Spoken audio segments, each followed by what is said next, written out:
What's up, YouTube?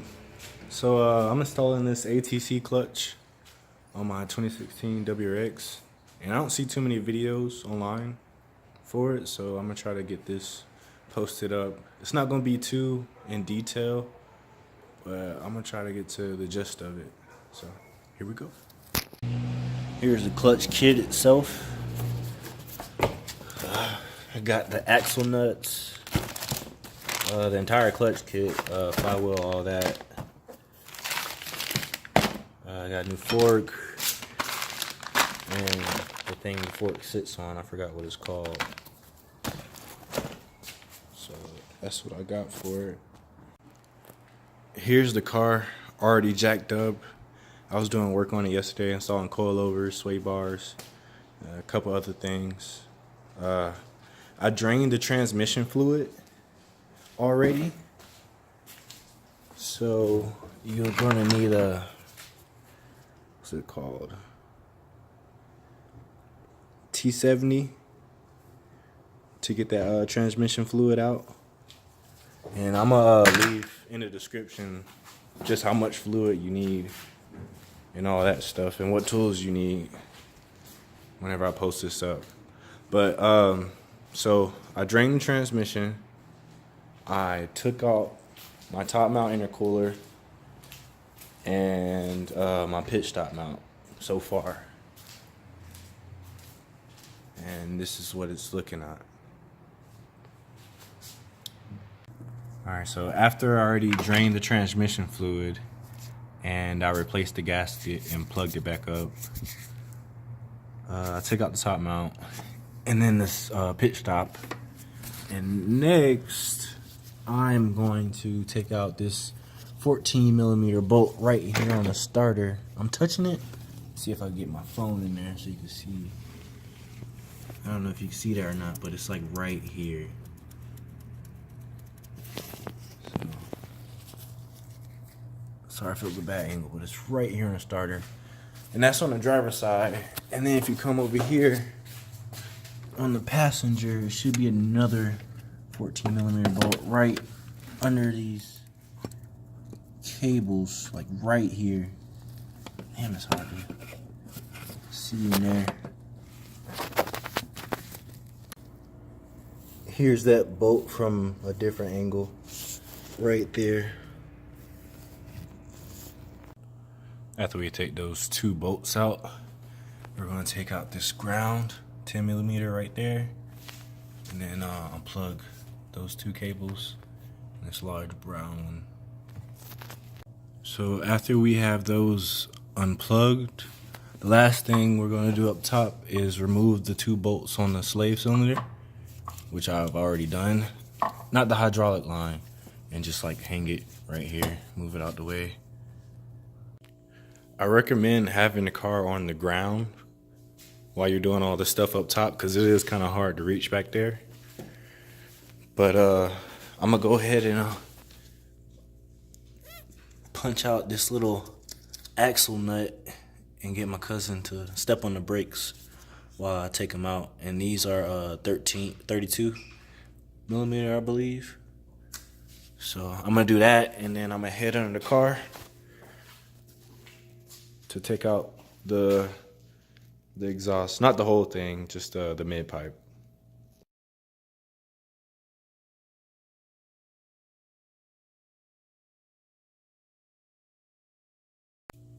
So I just broke a torque wrench fucking with those axle nuts. They're hard, so fair warning. I'm gonna go ahead and show you what's next. I'm about to take a break and go get another torque wrench. So next, we're gonna take off these two, this brake line, and another one right in here. I don't know if you can see it, but this one right here.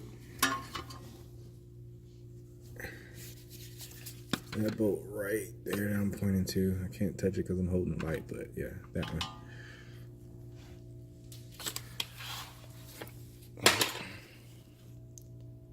And you want to get a replacement for these.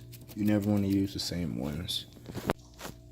So my phone battery ended up dying, but I just went ahead and kept working. So after you end up taking all your bolts off your coilovers, I took the axle out. It actually was pretty hard to get out, but I started right here behind the wheel hub. Sprayed some WD-40 in there and ended up pushing it out somehow, and then from there I just grabbed it and kind of tugged it until it came out. If it doesn't work, I recommend using a pry bar. But after I got both the axles out, I took the J-pipe, not the J-pipe, but the mid-pipe, and then the heat shield, which is 4 10mm bolts. And this, I think, is 2 15mm bolts and a 15 and 12mm. But that's all I've done so far. And then now I'm about to go under and take out the drive shaft, which is 4 10mm bolts. All right, so I'm at the rear at the drive shaft. I already took 2 bolts off, but make sure you mark it first. I just took a little flathead and I scraped right here. But yeah, it's just 4 10mm bolts right here. And then, grab the light. This thing right here, I actually took this out first, which I don't recommend doing. But it's 2 15mm bolts. After you take the heat shield off, you'll see this. Alright, so after all that's done, you take the axle out. We got these 6 bolts. These 3 short bolts right here. One on top of the starter. After you take this one out the starter, you want to just kind of tuck it in the engine bay somewhere. And the other 3 bolts are right here. I think they're 14mm. I'm about to find out. I'll post it in the description. Yeah, I'm about to take those out, and then I'm going to remove this dust cover right here so I can take those 2 shift cables off. Well, not off, but detach them. And then I'll probably start working on this bracket and then be able to push out the transmission. I'll try to wiggle it out some kind of way. I'm learning as I go. Forgot to mention, whenever you do this, you have to unbolt the shifter holder cable right here. It's going to be right on this side, opposite where your shifter cables are. You're going to want to take this dust cover off, like I said, and unhook the shifter cable right here. And then there's going to be a clip right here on that little circle thing right there. I just sprayed some WD-40 and knocked it out with my my pry bar. And then there's going to be your other shifter cable right up there. And all you do is the same thing. Spray some WD-40 on it. Take out that little clip. And then I got a flathead screwdriver and just suck it up there and pry it out. It's right here. That's all it is. It's going to be up top. So you just pop it out and we'll pop back on. And here's the other one. I just tucked it out the way over here. And yeah, I think that's it. Now I'm going for the transmission mounts. But I think I'm going to go ahead and put my jack under the transmission right here and start unbolting these mounts. And I think it's 14mm. I'm starting the back right here. And then I'm going to do these. Alright, after I got all the transmission mount pieces off, I got my jack right here and a piece of wood that I found outside. Jacked it up slightly. And I took my crowbar, sorry. And I haven't sprayed any WD-40 yet. I got that, and I got my little rubber mallet. But I took my crowbar and I put it right in between. Let's see if I get a better view. Right between these two, and I got it open fairly easy.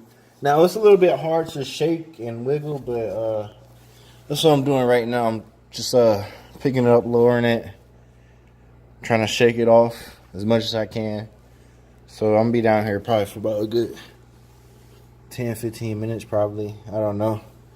Might find a better method, but that's what I'm doing right now. Trying to get the transmission off. And after that, we should be able to see the clutch and the flywheel and all that. Throw that in and throw everything back on together and refill the transmission with fluid. And I'll be set.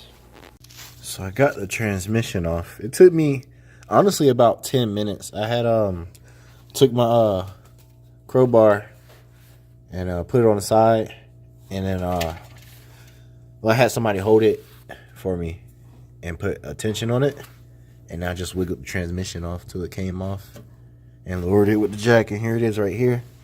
But I already took the pressure plate off, and it's 12 millimeter bolts, 6 of them, and I'm taking these 14 millimeter bolts off the flywheel right now. And so when I get that done, I'm gonna compare the two real quick and clean all this before I put it back in. Here's the old clutch comparison to the new one. Yeah, it's really bad. The new one's actually a lot thicker.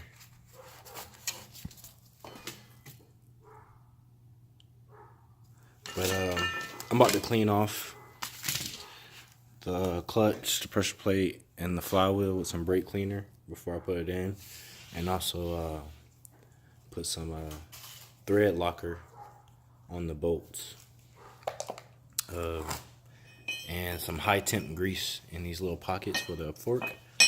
I got a new fork. You probably got the old one, but I still recommend putting in some grease. And after that, I'm gonna bolt everything back in. Alright, I just got the flywheel in. I torqued all 8 of those down to 55 foot-pounds. And I'm about to put this clutch in. I cleaned off the surface again after I put it in. But, here's the clutch. And I'm gonna go ahead and clean this surface off again and install the pressure plate. And the pressure plate is gonna be 25 foot-pounds.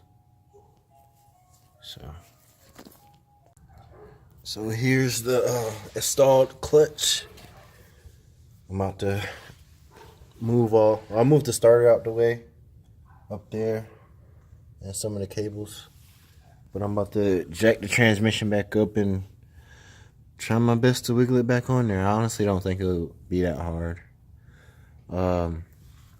Once I get it up close enough, I'm gonna install these. I'm gonna install these before I actually bolt it back on and lube them back up and all that stuff. So, and here's inside the transmission after I cleaned it up and greased some parts up. All right, I'll see you after I get this transmission back installed. All right, so we're about 2,000 miles into the future, and I love the clutch. It was a little hard to drive initially. The clutch would slip. I thought it was my error, but I just had to give it some time. Recently started launching it, and it grips. Pedal feel is way different than stock, but once you get used to it, well, my experience, I got used to it and I love driving it. Daily commuting, like I love it. It's perfect. I would not go back to stock. Actually, I prefer just to have this, to be honest with you. But that's about it. If you plan on installing this, I hope this video saves you some money. Shoot, I hope somebody makes a better video than what I made. But that's about it. Good luck.